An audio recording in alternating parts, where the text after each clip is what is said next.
My mom has ever flogged me and pound pepper. And she put the pepper in my bum bum. Oh Lord. And so my mom has dealt so much with me. You can't dare to misbehave. So sometimes when I grow up, if I think of the pepper that when I was growing up, you just give yourself normal sense. Common sense will just come. One thing I know that God has called me to do is to speak life to people, encourage people.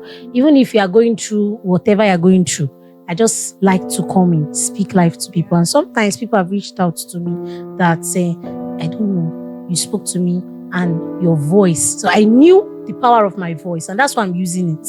You know, some people are trying to silence my voice, but I'm not going to be silenced. Single ladies, we like to partner where we are not called to partner. You know, if you want to partner, you will see your mother. Sorry that I'm saying, but that's true.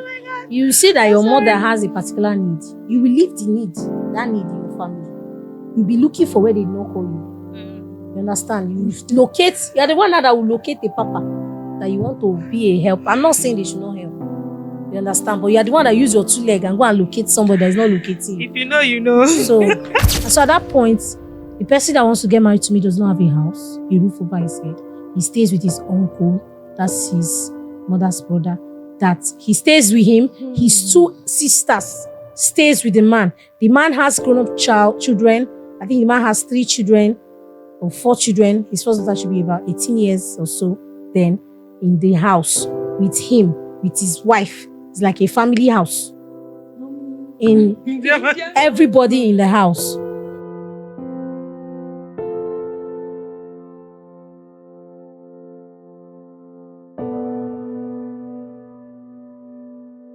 Welcome back to the Live Podcast. It's your safe space, in no judgment zone. So Ruth, what have you been up to?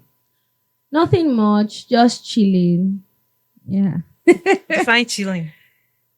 Just resting. And just observing all this Valentine wahala. I saw a post something you posted on your status yesterday. Okay, what was that about? Which the one about people talking about Valentine's gifts and all that? They are just disturbing somebody for him package, for her package. What happened? What is it? They will not sell their markets. It's not near my place. But for 30K. You be careful out there. Beef. Something that is not even fine. Is it the package that is not fine? Everything. Is it the puff or the package? The puff. Puff. Yes. Allow them sell their markets. Yeah. Oh yeah, beg, introduce our guests. Okay. Today we're having a very wonderful guest with us. Her name is Miss Deborah Godfrey. Welcome. Thank to you. the Live Podcast. Thank you. Thank you. Honoring our invitation. So, Miss Deborah Godfrey, she is an educational coach, a convener, single and purposeful ladies, talented songstress. Hallelujah. Amen. So you sing, oh. I know you are shocked. I'm hiding that talent. It's okay. And Christian single ladies advocates. She's a vision lead of Deb's Touch Initiative, a humanitarian arm of her ministry, and a convener of Northwest's most unique online Christian gathering of single ladies. She leads in multiple capacities within and beyond Christian circles. This multi-talented gospel artist is a trained educator with local and international certifications. Once again, welcome, ma. Welcome. Thank you. Yes, ma. And let's put it out there, she's also a PK, aka Pastor's Kid. Praise God. With a difference. Okay, so Miss Debbie, you are one person that, if I'm to describe in one word, is fun. Life of the party. So why I say that is from observation. You are one of those people who in my own opinion, is disciplined and yet very, very fun to be with. Like there's no dull moment. Your smile alone sparks up the entire room. So what what's it like being a pastor's kid? This question. It's a whole lot to be a pastor's kid. It's a whole lot. If one has to choose, I guess for me, I will not want to be a pastor's kid. If I was given the opportunity to choose, but God is the master plan of everything. Right. And so here am I. The opportunity is there. It has been given. I asked this question because there's this pressure that PKs feel, pressure from people all around, church members, especially if your father is a GO or something. So there's this pressure that they feel. There's this expectation unreasonable expectation from everyone. You have to be like this, you have to be like that. And at the end of the day, you get to lose yourself. But you're one person that I've watched over the years. You are unapologetically who you are. And it has made some people to either respect you or see you in a different light. And what I mean by that is there are things that you've been taught. There are things that I believe that you have learned at the feet of Christ. And, a lot of times, let's put it this way, she could post something on her timeline. And I don't know, some waka pass might just read it. There's a way you read something. At the time, the emotions you are going through will determine how you view what you're reading. So it could be that you are mad at the time. When I say mad, Biko, I don't mean crazy. I mean like you dey vex. So you might be mad at the time you're reading, and then you use that, you could read it like, give me an example. Single people they have short-tempered. They are short-tempered. Okay, and then you be like, single people are short-tempered, and it might not be like that. She's I'm not trying to what's the word now?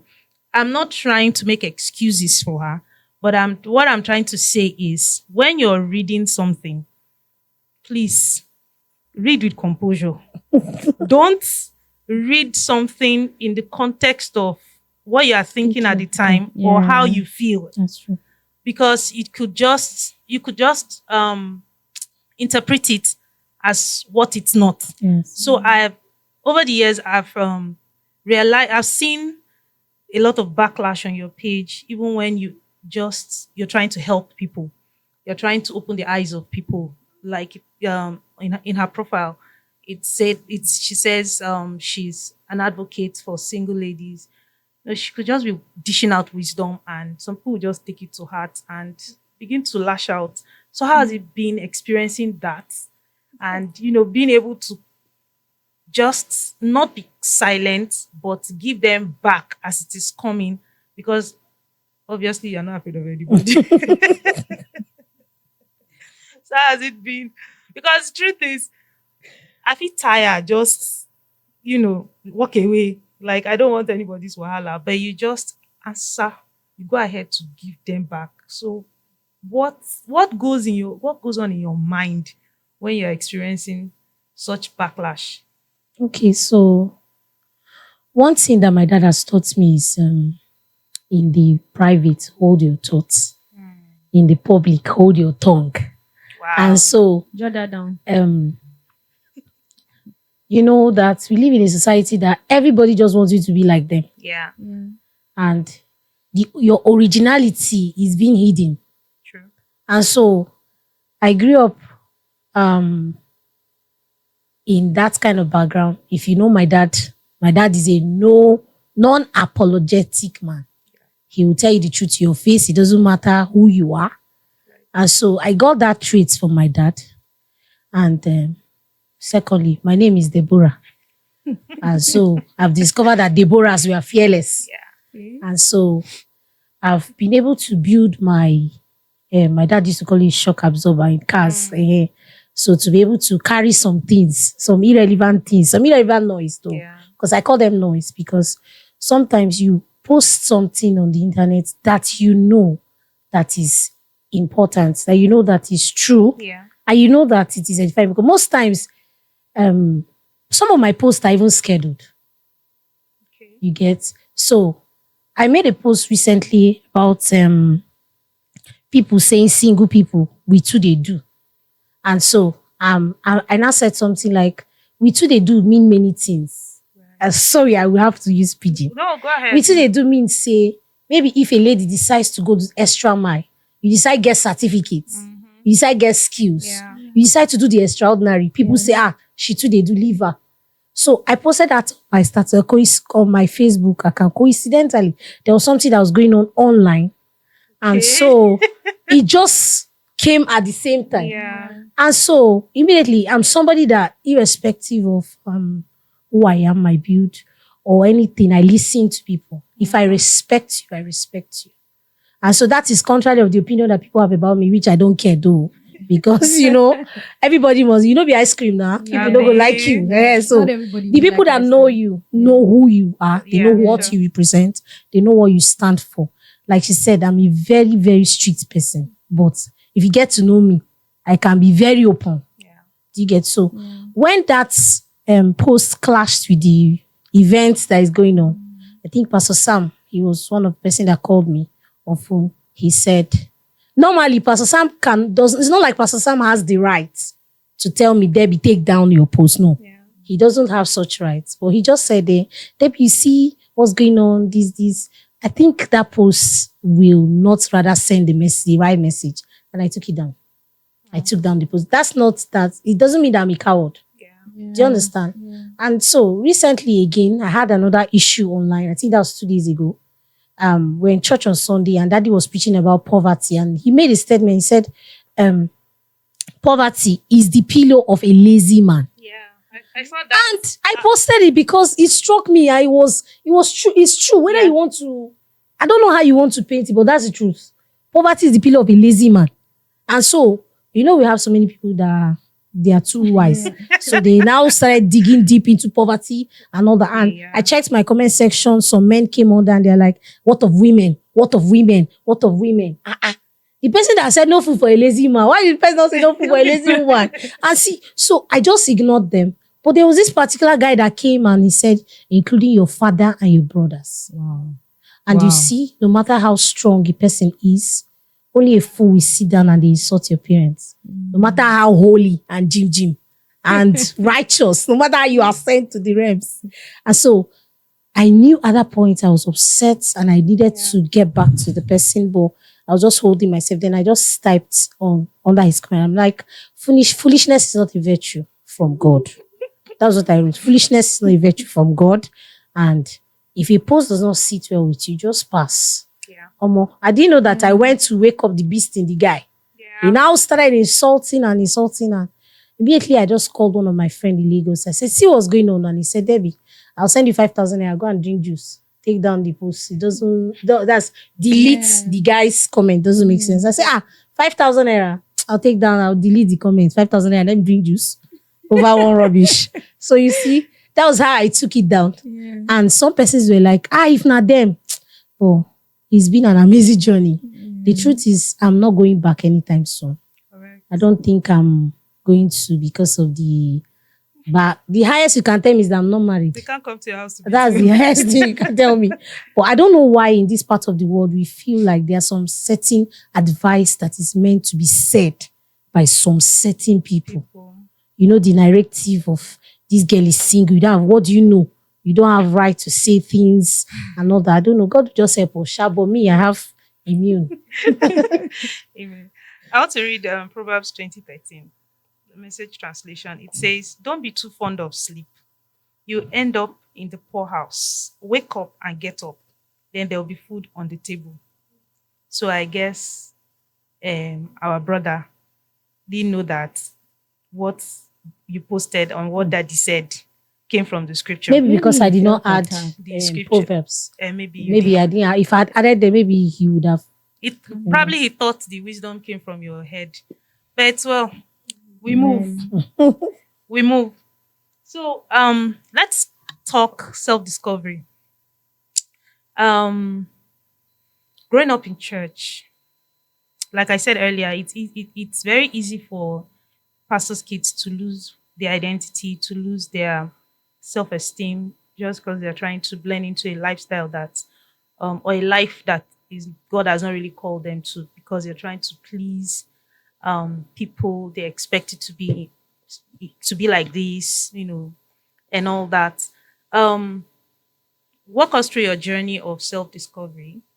Walk us through your journey of, you know, meeting Jesus, because it's not automatic that Yes, because you're a that's true. PK, here you're born again. Can you walk us through that? At least let's get to know you in depth. Okay, I'll always say what my dad used to say because, of course, I'm his child. Yeah. So my dad used to always say, he always says that God has no grandchild. And so growing up, I was a preacher's child. There are things you don't do morally. Yeah. It's in our house, some rules. You cannot do this, you can't do that, you can't do so. Most times that is me being mistaken for being holy. You understand? But when you are given a little space to explore, you now see that's why people see some PKs as being wild. Yeah. Because sometimes too I blame parents for that part of a person's life, because maybe because I'm now exposed, Yeah. and growing up I grew up from a very street background. My mother is street, God have mercy. My mother is so street, and it is better you fall into the hands of my father Wow. than my mother. She's the calm one, but when she deals with you, do you know, growing up, my mom has, this thing that people used to say, pet children and all that. My mom has ever flogged me and pound pepper. Wow. She put the pepper in my bum bum. Oh Lord. And so my mom Wow. has dealt so much with me. You can't dare to misbehave. So sometimes, even when I grow up, if I think of the pepper that when I was growing up, you just give yourself normal sense, common sense to just come. Oh, my dad too, on the other hand, is a person that is careful about a child's where the person is going to, Yeah. because my father always says that it's better that I pastor you, I father you to heaven. That is his core responsibility as a parent. Yeah. He's just a caretaker. So I think on one of the nights, while I was still a teenager, I think I was 16 or so, my dad woke me up in the night. My dad, if he wants to talk to you, is at night when everybody's sleeping. Same as my mom, she want to beat you midnight when everybody's sleeping. So nobody can save you at that time. Oh Lord. And so he woke me up that night and he began to talk, and he said, if you die now, you go to hell. Even if you are a pastor's child, you from my house and go to hell. And so he led me to Christ, And so it's been an awesome journey, because it's been, severally I've collected the life back from God, because there are some things you just see one or two, you just say, God, might run one or two, I'll come back. So several I've collected my life back, and thank God, because he's God, he's merciful. So but it's been an amazing journey, self-discovery, going through secondary school, I attended missionary school. Then I didn't get admission on time, and so I wanted to be a lawyer, barrister. And now it's now dawning on me that if I had become a lawyer, even my papa said, if I feel even jailer. So, the journey began. My mom is an educationist. She has NC. So while I was waiting for JAM, all the years I waited for JAM, she said, oh yeah, go to FC. I say, me like this, go to FC. Me that want to be lawyer. I can't go to FCU. And so that was how, like that, the day I went to FC Kano, I remember I was crying. I started from pre-NC. Whoa. And so that was how the journey began. I finished my NC. I've been teaching all my life. I've been a teacher, different from the opinion I had initially about myself. I want to be a lawyer. But, you'll be thinking, but God has a better plan for you. Right. And so growing up, I think in my late 20s, I got to discover that I'm somebody that likes to speak out for people.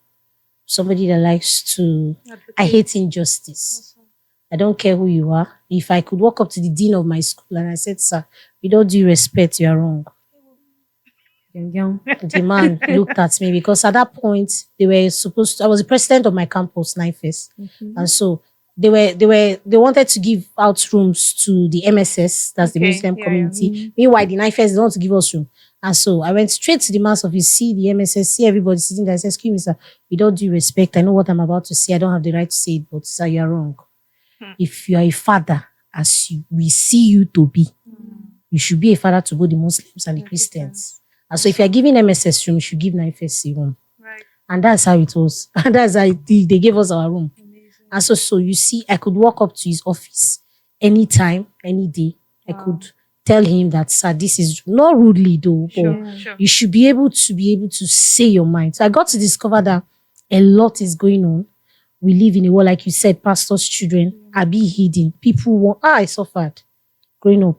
Like, a child will do something in the church. Like, this is my head. The kind of Bible that they took me. Members of the church. The kind of Bible they took me my, like, this is my head. As in, me and my brother, Pastor Prince, we suffered though.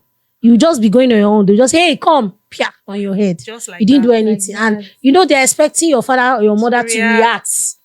You understand? Trust my father is a peacemaker. He will not allow you to say a word. Wow.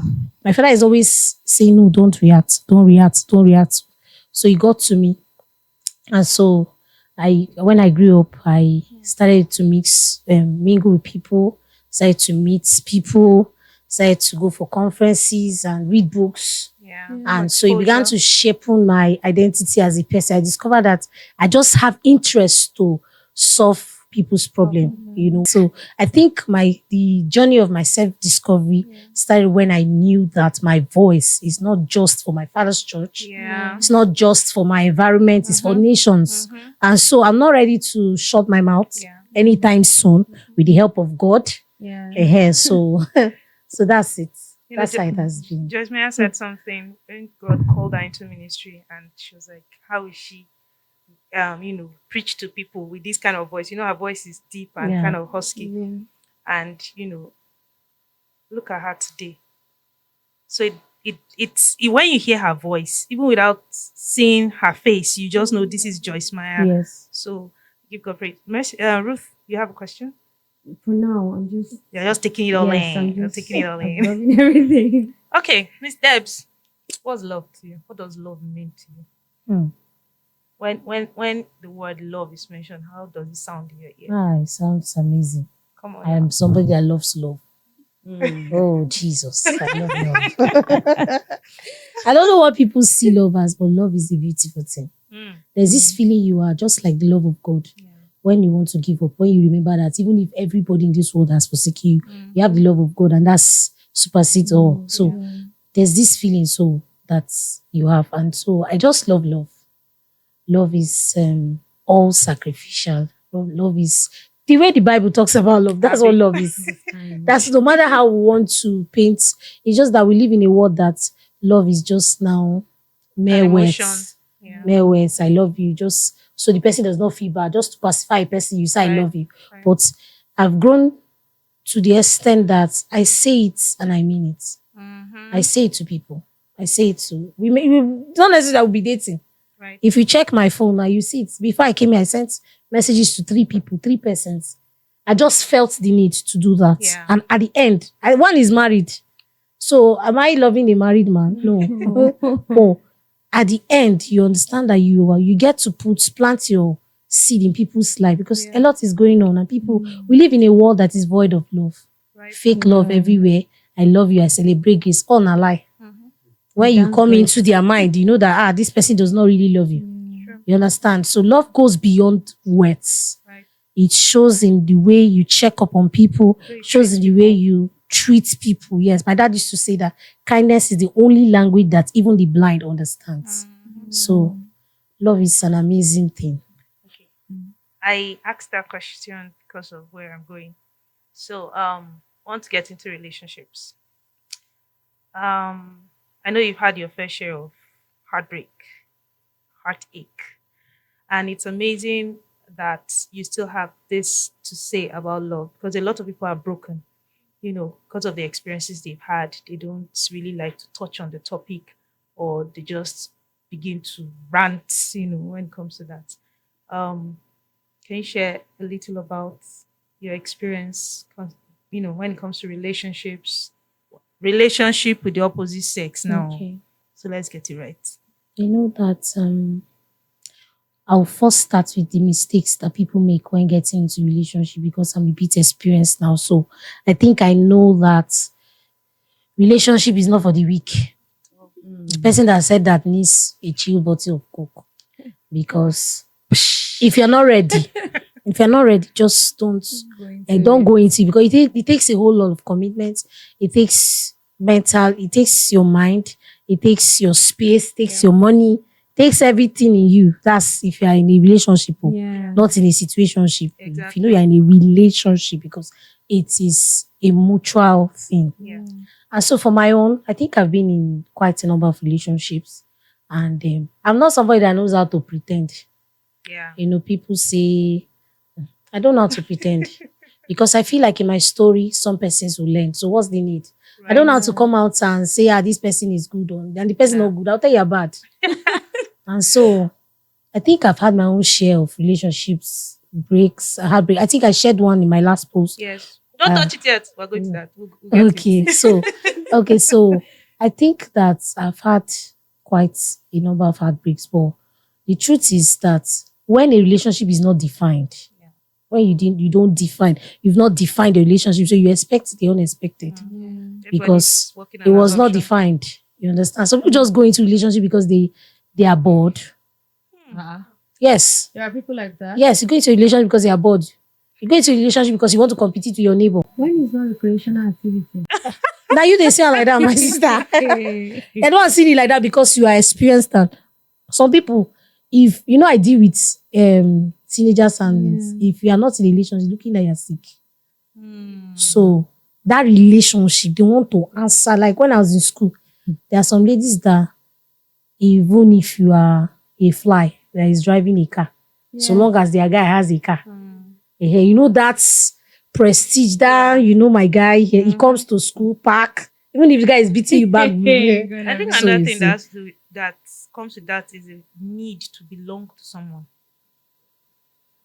Where you feel the need to belong to someone. Everybody is are there in pairs, and then you can't just be by yourself. Continue, ma'am. And some people are not loved from home. True. So they feel like they need, some other people feel like they need people's validation. Right. They need people to be in a relationship, which is not true, which is not supposed to be so. But on the other hand, society too has made it look like it's true. If you're not in a relationship, that means you're not normal. You are sick, or something is wrong with you, especially even for brothers. So not just for sister, because I'm a sister. Oh, most brothers, when they are of age and they're not in a relationship, you see people looking at it, they ask them questions like, are you normal? Are you gay? Are you impotent? You see? So the world has a view of relationship that they feel that there's a certain age you must be in a relationship. And it's not supposed to be so. People are supposed to be allowed their space, allowed their time to be able to explore or experience love when they want to, when they are ready. Yeah. So what was your first relationship like? Oh, my first relationship was with someone that's older than me 10 years. Wow. Yes. How old were you at this time? Then I was how old is I? God help me. Funny enough, okay, it's like I was 25. Okay. 22, thereabouts. Oh, you tried though. For you to have waited that 20 long. something, yes. At 16, some people be feeling pressure. My mother will catch you. My mother, like, God help me. Maybe because of the hope. Like, if I'm thinking of something, God has revealed it to my mother. Wow. That's the kind of mother I have. Yes. When I was in Abuja, there was a place I wanted to go. Me and my friends have planned. Oh, we'll go to there. And my dad was not there now. Yeah. We'll go. We'll go. They brought. I said, no worry, are they? In the night, negotiating with the Holy Ghost. In the night, my mom called me on phone, and she just said, "Ada, there's somewhere you want to go to straight. So you can't have my kind of mother and misbehave." So I think that he's married now. He has always wanted to marry pastor's child. Oh wow! So he's married. He married the pastor's child from the same. He's a Yoruba guy. So he married the pastor's child from the same. The lady is a Yoruba lady too. Yes. So they are doing well. Praise God. So what was it like? It was amazing. It was amazing. He's a great guy. Of those times, he didn't take advantage of me. Yeah, he taught me some things. I learned a lot. I learned a lot of things from him. He was a great keyboardist. Nice. And she's a songstress. So it's not like but I suffered singing. at that time because keyboardists, they have a lot of ladies Yes, now around them. So me, I'll just be in my corner. Because at that point, I didn't even want my father to know I'm in a relationship. I wasn't even up to 20. I don't think I was up to 20 or I was entering 20 years. Oh, okay. Yes, I didn't even want my relationship. But he comes to the house. So. Okay. Yes, I used to call him Uncle Safe. Wow. As one of daddy's sons. No, it was not really daddy's son, because daddy would catch him. Okay. Okay. Wow. But funny enough, it was daddy that wedded him. Wow. Yes, it was daddy that wedded him because the lady is a pastor's daughter too. Oh, did daddy later get to know that? No, he didn't get to really find out. Didn't get to really find out. Anyway, Didn't get to really you and find your out. daddy are Yes. buddies. I was going to say perhaps might have known but just kept quiet. But both of you are buddies, so But my mom knows. Funny thing is that me and my dad were very close, but when it comes to my heart of hearts, my mother, Wow. I relate things with her. Like as I am now, like, I can't go and tell my father that somebody want to marry me. Where will I see the liver?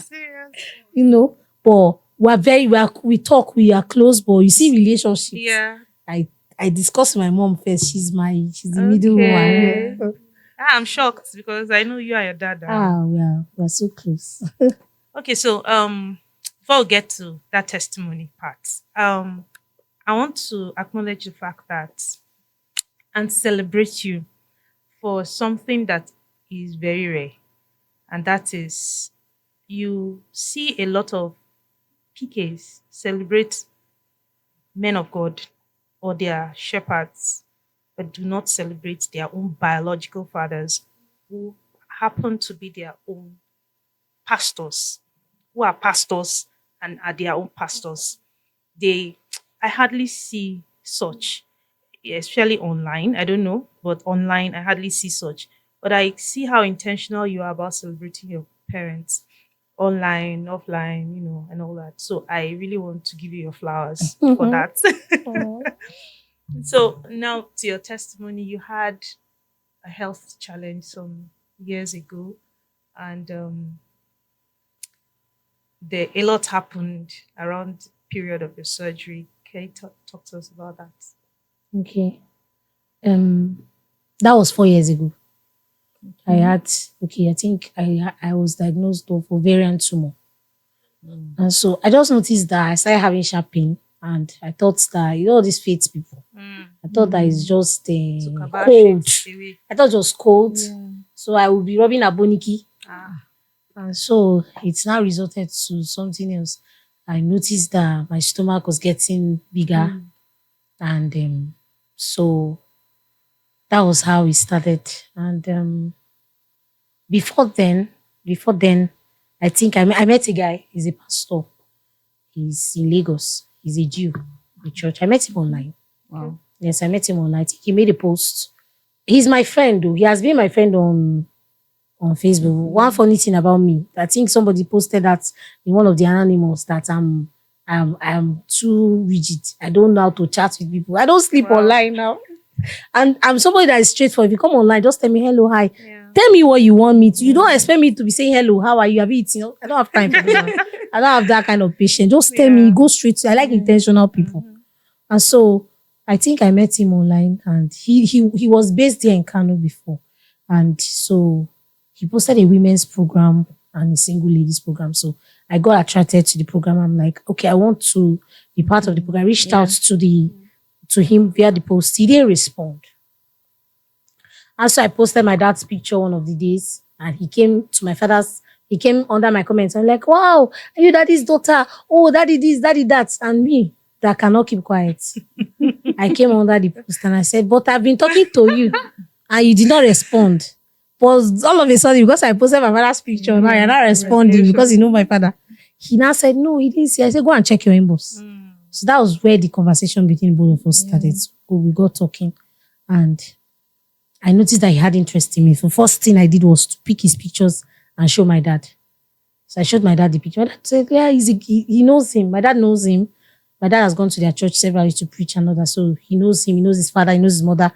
My father said, oh, he's a good man. He's a young man that is serving the Lord and all that. So another thing I do, this is my code. Let me just say it here, is that when I meet a guy, I collect his picture and I post it on my status on WhatsApp. The reason is because I'm saying it openly so that some ladies can learn. That saved me a whole lot. Wow. You know, some people that are church brothers in quotes, they're very, very good. Let me use the word good so that they don't pick that one out. Say, hey, so they're very good and they are, very good, manipulatively good. And so when I post the picture in my status or in my contact list, there must be somebody that knows you. Somebody that knows you. So that's helped me. I think I've met one other person that I posted his picture. And somebody from Cameroon that is my friend. Wow. She just said, this guy, she now called his wife's name. That was how your sister was saved. And this guy, the night before then, was telling me how God told him that I'm his wife. So you see, those are one of the things we face as single sisters in church. And he's a very good ministry. If you see him on the mic. But he didn't say he was married. And so I posted this picture on my status. So some persons too that know him, they're like, oh, this guy, he's not in Kano. He has a ministry. They didn't say anything bad about him. So he asked me out and online. And I said, you're a great guy, you are good. But I can't say yes until I see you. Because I can't be dating a ghost. Yeah. And so at that period, coincidentally, I was having the same issue. And so I had to tell him about the issue. I told him and he said God told him. God said that he should be there for me. And so he tried his best because I'm not somebody that will come online and say the person is bad because we are no more together. But if you do, I'll tell you that you did. But I like to say things the way they are. And so we got talking and I think that period was a dark phase in my life. I lost a lot of friends. I lost a lot of people because some persons don't want to hear your story. Yes, they just want to judge you. At that point, people thought I was pregnant. Wow. Some people just, small children in my area were like, they'll be coming close to me, touching my stomach. See, when you go born. Wow. That's when I will know that, this one, mama, and this one, mama, they don't talk about me. Now me be the talking matter.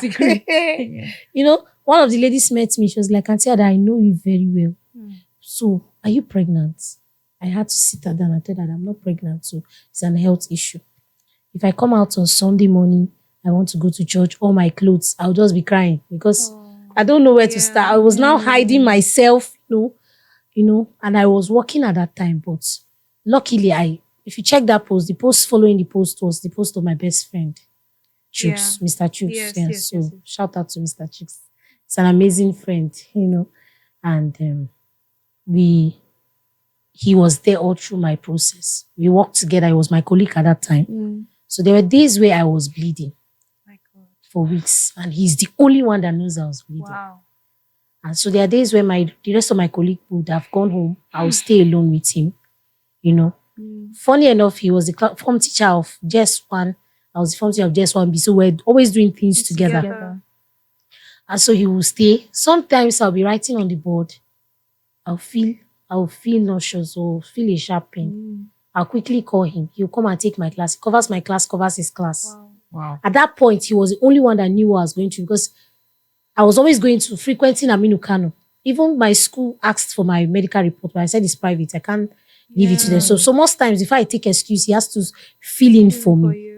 Wow. It got to a point that the doctors, as the specialist, asked me to the solution is for me to start having sex. They now go and start meeting a random person and say, I want to have sex. And how sure are you that even after having sex, that's the solution actually? To the extent that one of the doctors, sorry, I don't know that you watch this broadcast, even said he should help me. And so, that's it. That's my story. But that was the phase I was. I lost people. I lost friends, even church folks. The markets, if I go to Yankura market, that's how people will be pointing at me. People saying some things. You know, I'm a pastor's daughter and I sing. It's supposed They to be say, a role see, she model don't to get belle others. for house. People don't want to know what you're going through. They just want to judge you.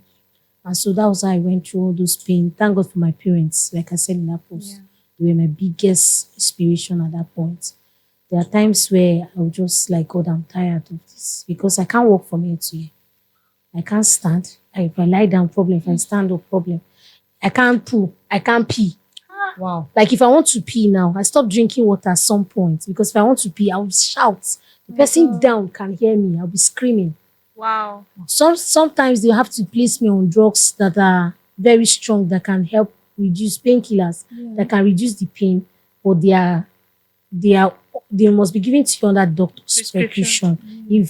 So I became a drug addict. I had to live on that drug so that the pain can know that. So it became so much that we started the journey of the hospital. I did so many scans and so many things, and he was there at that point that I met him.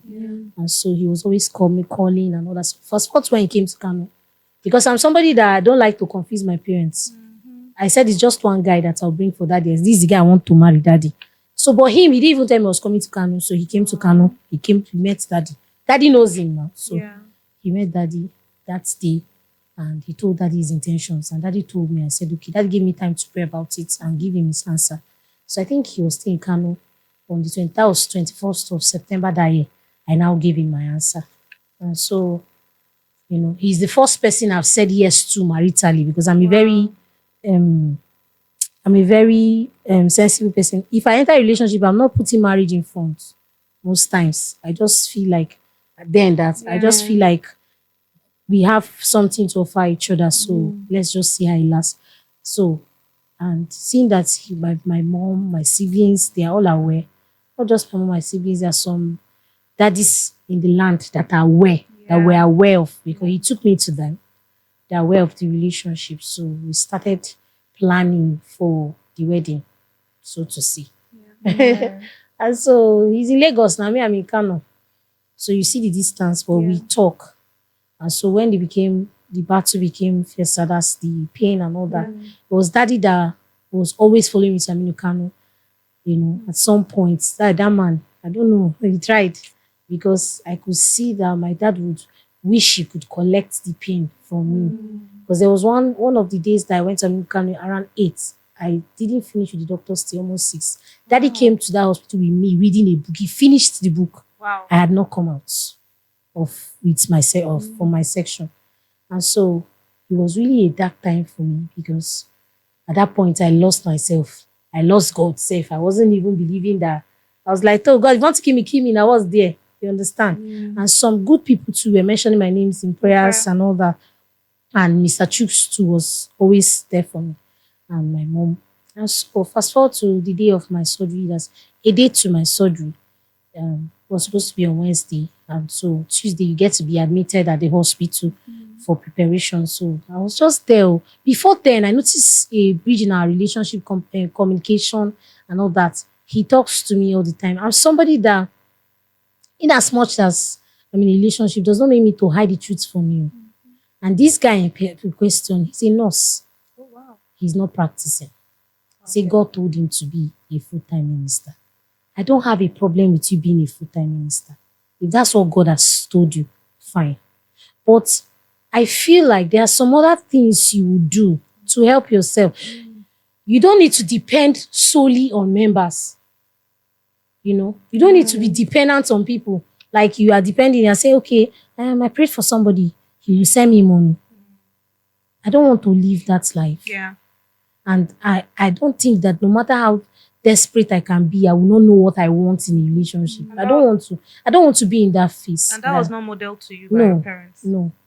Even my dad, I watched my dad printing. I watched my dad doing one or two things. My mom still does things now, even as a pastor's wife. My dad has never depended on church. And so coming to somebody you want to spend the rest of your life with, see him not doing anything, making reference to big men of God. And I tell them, but I listen to these people's story. They say their wives were one time this, they were one time like this. They started from somewhere. But you just want to wake up and just blow. You know, he was at that time he was running a service in Lekki. What's happened to the mainland? You are going to the highland. What happened to starting from somewhere, starting from the scratch? And so I told him that in Canada there are some places where there are halls and schools that people can use, and you know, till God announces you, you know. But no, he wants to do it big. He wants to do this fake bigness. And me, I'm not like that. And so sometimes I make a post on Facebook or I post a picture. You say, look at this kind of picture you're posting. When you come to Lagos, you will not dress like this. So, as in, me, this is me. This is how I was brought up. This is who I am. So you want to change me to who you think to fit into your lifestyle in Lagos. I'm not that kind of a person. And so he's always rushing. He's always fast forward. I'm thinking of my surgery at that point. He's thinking of marriage. He's thinking of doing the wedding and all that.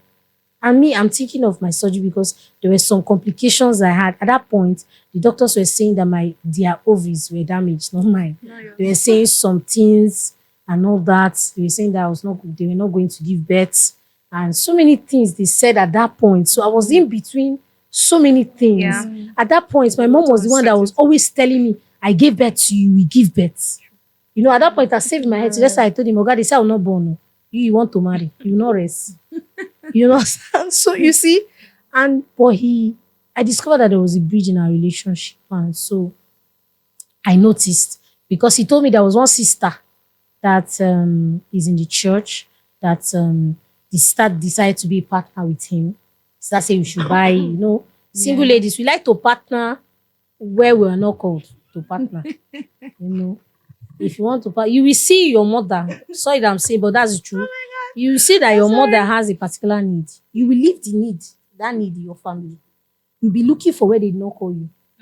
You understand? You you're the one that will locate a papa that you want to be a help. I'm not saying they should not help. You understand? But you're the one that use your 2 legs and go and locate somebody that is not locating. If you know, you know. So that's how he said, the sister said that God has told her to partner in his ministry, buy drum sets, buy this. I said, oh, wow, that's amazing. God will bless her. I said to brother, if you have those sets, you have those things, you don't need them. I think you should channel it to getting a hall, because the place he stays at that time is a bar for his church. He pays a huge sum of money. I said, channel that money to a hall. You have quite a number of followers. Move them to that place. If you are doing well, your followers follow you to that place. Okay. Another very important thing is that he doesn't have a house. Because why I'm putting this out there, because sometimes people just see ladies and this one don't want to marry. Yeah. The fact that I'm single doesn't mean I'll settle for any idiots I see on the road. I'll just see anybody, I just marry. It's not possible. My father used to always say it's better to be single than to marry a foolish man. Exactly. And so, why will I now want to? There are some things I experienced as a single lady I don't want for my children. Right. I don't want them. There's some things my mother went through that I'm not expected to go through the same thing. I'm supposed to speak out. I'm supposed to, fight for these things. Yeah. And you come to my life and you want me to go back and repeat that circle. It's not possible. We do not have a house at that point, because one put this out because somebody met me and the person was like, he said I was materialistic. I was this and that. And I said, okay, no problem. That's the thing. No problem. No problem. I'm materialistic. I agree. So you marry and not have a roof over your head? No. Nah. I've not even said the annoying part. The annoying part is at that point, I have to be truthful. This is a live podcast. Yes, I don't have to start my C words. And you don't know the truth is that he cannot, wherever he is, he knows that that's the truth. And he cannot come to Kano now and come and beat me, even because we have big giant brothers. We're here. We're also here. So the truth is that there are some things you have to speak out so that you can save some intending people from that danger. Yeah. And so at that point, the person that wants to get married to me does not have a house, a roof over his head. He stays with his uncle, that's his mother's brother, that he stays with him. His 2 sisters stays with the man. The man has grown-up children. I think the man has 3 children or 4 children. His first daughter should be about 18 years or so then in the house with him, with his wife. It's like a family house. In everybody in the house. And you know the funniest thing? I told him from the depth of my heart, a girl that was in love. I said, get a house, 1 room. That was what I told him. Yeah. Get 1 room. The only thing I want is let there be toilet. Even if there's no kitchen, you can cook inside the room. Get a room, 1 room. If you don't put bed. That's what I told him. Don't put bed in the room. Still makes sense. Get a room that's a roof over your head. Leave bed. When I come, I will come with wrapper. If I don't have, my mother with us, I'll spread it up the ground. We'll sleep. We'll start from there. I was willing to even, give up so many things for him.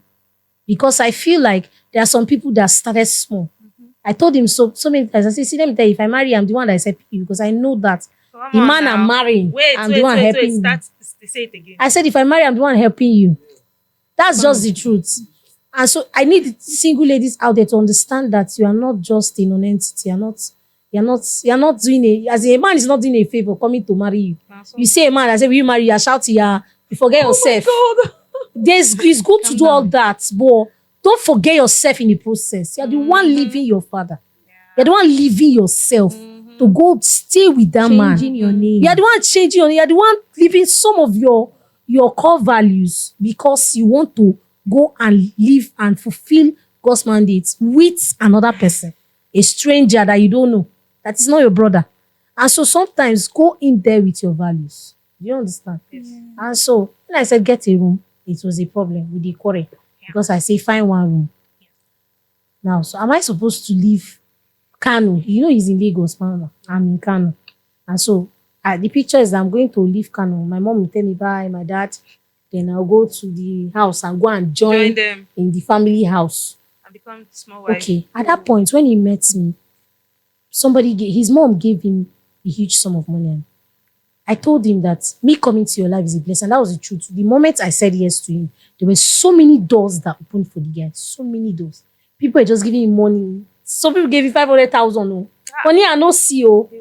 I no see. Oh, you see, that was it. That was my story that's my story because I refused that narrative. And so, before you know, the lady came into his life and I don't know, he stopped talking to me. Me too, I was dealing with pain at that point. Now me need pamper. Don't be say I'll come they call you. You understand? Yeah. At that point, I just wanted to survive. At least for my parents. You understand? So he was not there for me. I did my surgery. In fact, the day to my surgery, I just saw my phone. He sent me a message on my phone. God knew why my phone broke so that I will not see that message because I didn't see that message again. He sent the message on my phone that all his spiritual daughters, I will be better than me. Wow. He sent him, the message got to me.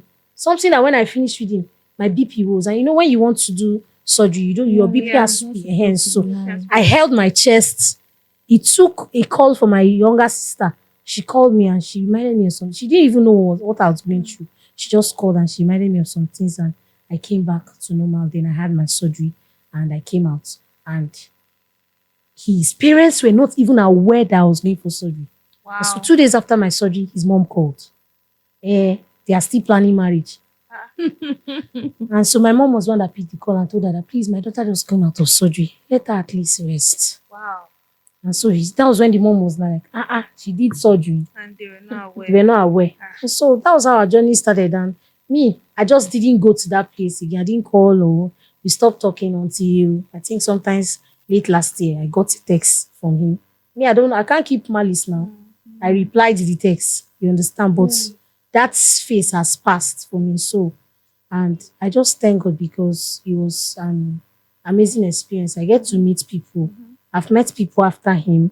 I've, interacted with people. And funny enough, I got admission immediately I came out of my surgery. Wow. And this was the admission we talked about. He said, no, if I come to Lagos, I'll go to school. I almost deferred my admission. These are the things that you do for love. Yes, when somebody calls me a feminist online, these are the things that we do. So I now got admission and God helped me. I went back to school. And so that took away the thoughts and everything. So I was focused on my career, and here am I. Some people might think you say all this out of bitterness, not knowing that it's because you have experienced certain things, and for others not to fall into those traps, you are speaking out to help them. Yes. So even the people you are trying to help join the haters to make trouble. Yeah, I have this. You're talking about church brothers. Why is it that most of them are funny? That is that word. What's your definition of funny? You're expecting because talking about your experience with a church brother, right? I've experienced that too, right? And I was searching because I was searching when I wanted to go into a relationship. I said I don't want to go into a relationship if it's not a church brother, if he's not kabashing and yes, the Praying for fire, 7 hours and 12 exactly. hours. Yeah. So at the long run, at the end of everything, it did not go as I expected. The church brother, should I say, at that time it would have been better. Let me use this word. I went for a non-church brother because there were so many red flags, right? Because how should I put this question now? Calm down.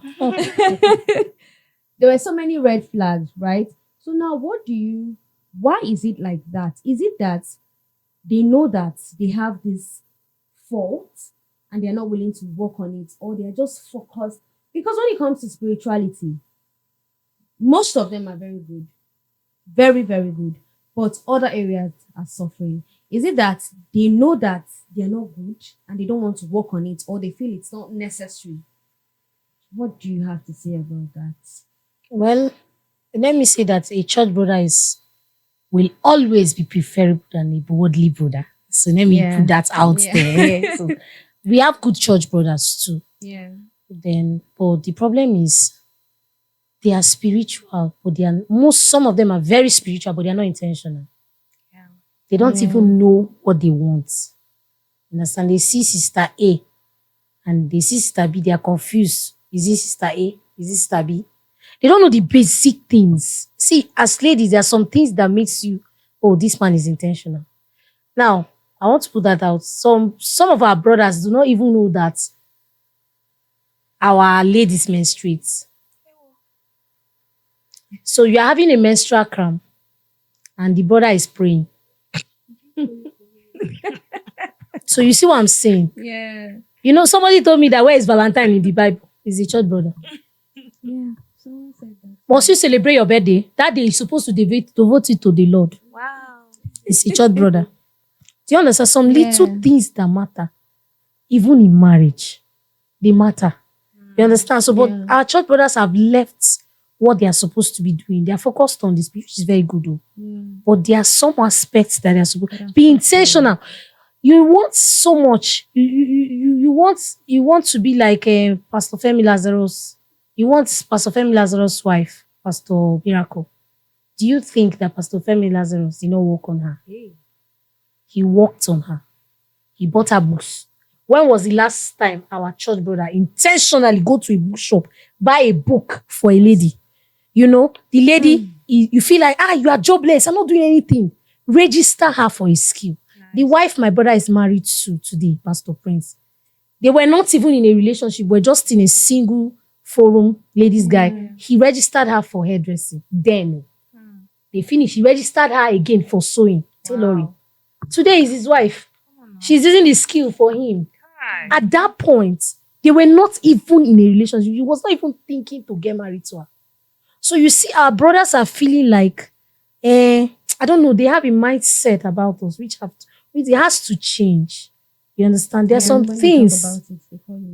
That's the problem. I think two things we can point out from this is the fact that they're not intentional about developing their character. Yes. Yeah. And then also, because they've not worked on their values, they are always willing to compromise. Some of them are willing to compromise on certain standards and then expect that whatever it is they require or request from a lady who might have, shown herself to either be vulnerable or lack um, maybe spiritual covering, so to speak, will just make demands and expect them to say yes to. And if you don't, rather than, one thing I learned from the relationship I had before I got married to my husband is there are some brothers within the church where they will ask you out, you start a relationship. And one of the things that no matter how good that person is, if a person chooses not to involve your pastors, your covering in the relationship, run. It doesn't matter how good you are, for each other, run. So from the inception of the relationship, your pastors, your teachers, those who are overseeing you should be aware, because it will even give you that sense of accountability. If you think of, you'll be so conscious of their eyes that you will not want to misbehave. You understand? So there isn't that, I don't say the fear of the Lord, so to speak, but that consciousness of, being submitted to someone. So it also affects relationships within the church, which is supposed to be a safe space for people to date, for people to get into relationships without being afraid that they'll get hurt or, they'll fall prey to wolves in sheep's clothing. So I think one of the major issues is character. We're able to develop character, both the ladies and the men, then I think every other thing could be a smooth sail. So that's what I think. So to wrap this up, I want us to talk about identifying red flags, because you've had experiences, and you can share wisdom in this area. So identifying red flags, getting into relationships, the kind of mindset you should have, self-worth and all those things, then boundaries. So maybe we just marry all that together. So let that be your advice to singles, intending, and even those in relationships already. Okay, intending people, I think that you should draw out a plan of where you see yourself. Bible speaking says write the vision. And so know what you want. Know where God has called you to, what's the place God has called you to be, what God has called you to do. It will help you understand when you see. I tell people that if you have a right, firstly, you have to be in right tune, stand with God. He'll tell you. Somebody was saying, God told me, and I said, yeah, me and God know they keep malice. That was what I responded to him. Say, God told me. I said, me and God know they keep malice. I said, they tell you, will tell me. You understand? Understand that God is your father. He reveals. He will tell you. Understand how God speaks to you. Then you draw a plan of what you want. It's not you being ticking the boxes and no. It's you being intentional. And that's why you see when it happens, you see some people saying, this was all I prayed for.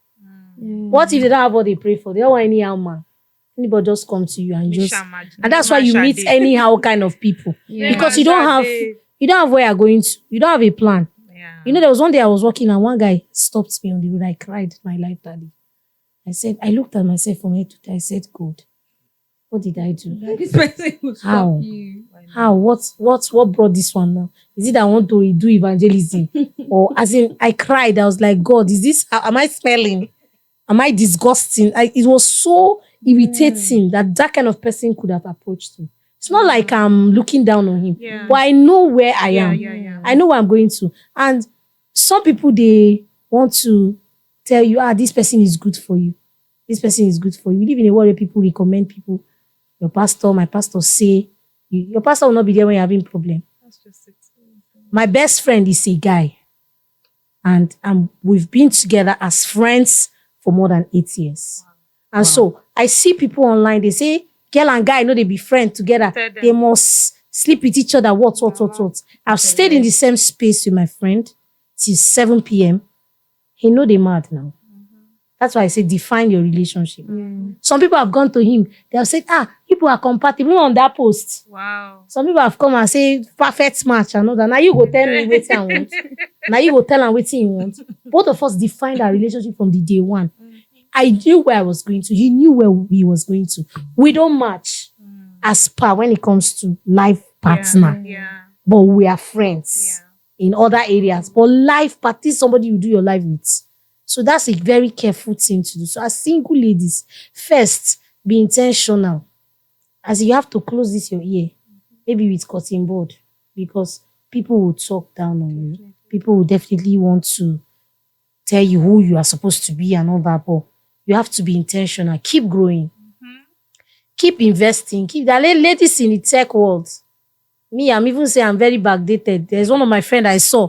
She was doing something. I say, hey, God, I did useless. So that's what I said to myself. Keep circle that's inspire you. Not circle that you pass sit and talking to one nonsense man, boyfriend, girlfriend. Keep circle. My brother used to say he starts fire for a living. I sent a person just one text message. She tried to equate herself with me. And I sent her a text message. And she went to register for a class. For a class. After reading my text message, she cried. It pained her. But she go register for class. Yeah. Because nobody forgets this man. Somebody once said that a man cannot raise his finger on a woman of value. And that's the truth. True. You know who I be before you come marry me. And you want to beat me. You will know what you're walking away from. As a lady, carry yourself. I'm speaking to ladies now. Same way I will talk to the guys. Carry yourself. I told a guy, he was always telling me of his relationship. And I told him one day, be a guy that is irreplaceable. That's what I told him. This one you're always telling me every time my girlfriend did this one. I say, because they can just kick you like ball anyhow. Be a guy that is irreplaceable. My relationships, I stand here to say it unapologetically. Wherever they are, I added value to them. Nice. Woo! You understand? Yeah. My last, I think one of them is a pastor. He had a program recently. I was one of the speakers. If I was a mumu in the relationship, he will not call me. I will not be. People have relationship issues that are my friends that are married. They reach out to me. Sometimes I speak to them. It's not in being single. At all. I talk to them. So be a person that dish out value. Whether you're a guy, whether a lady, whether a guy or a church guy, add value to that spirituality. Right. Let all the ladies, the problem we have now with our church brothers are just gathering spiritual daughters up and down. There was one I saw. One person was holding his microphone of his sax. The other was holding his microphone. The other was holding what? I didn't even talk about the girls. I just went straight to the guys. Say, you're dying. Our guy, you're dying.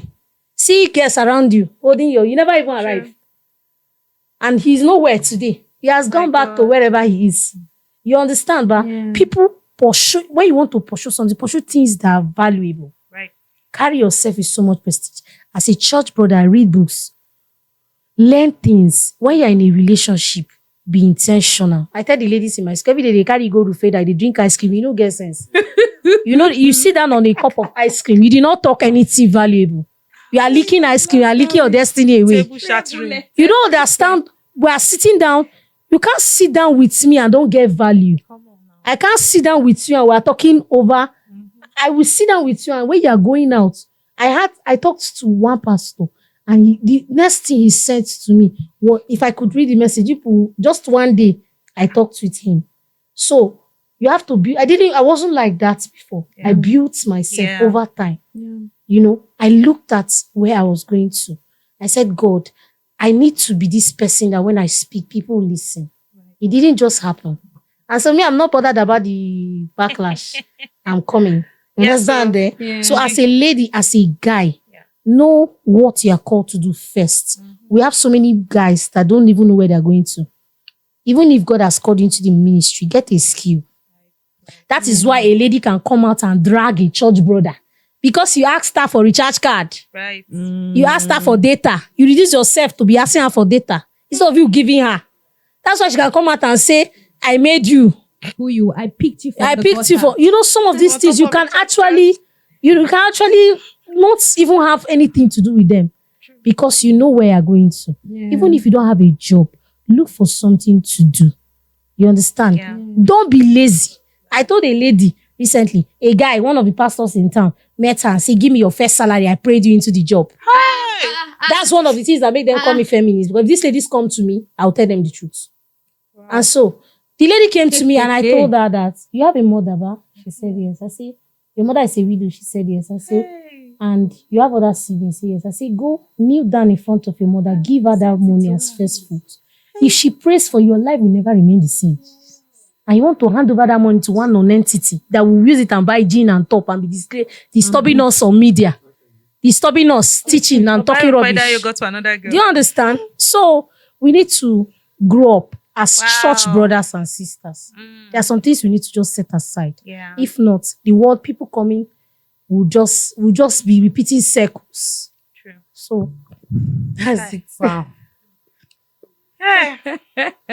You need to drink water to digest this Thank you one. very much, ma. We sincerely appreciate this. So haters, Debbie Great is unapologetically telling you guys I'm coming. she has not arrived. She She's hasn't still even coming. there. She's still coming.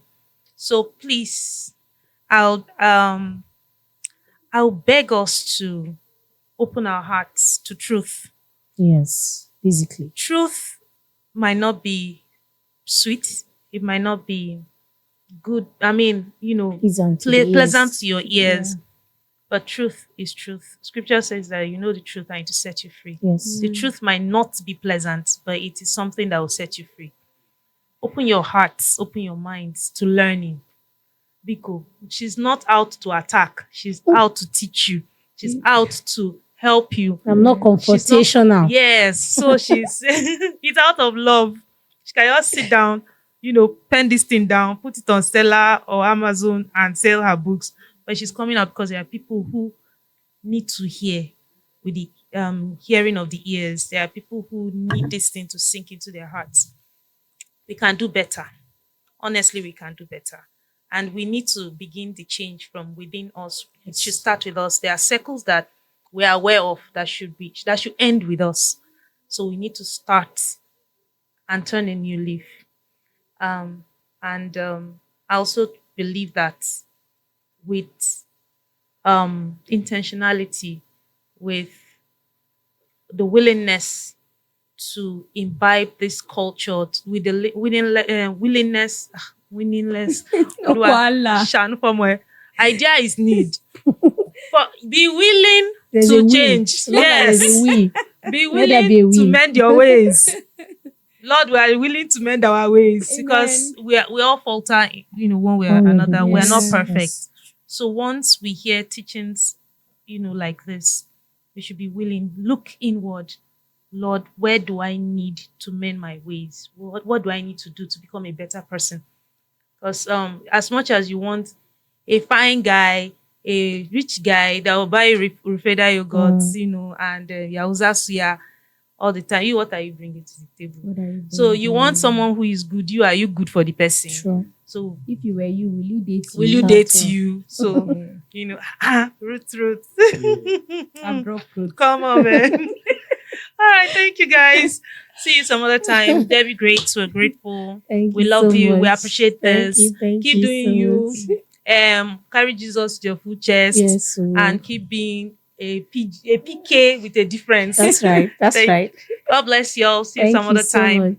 Bye. Bye.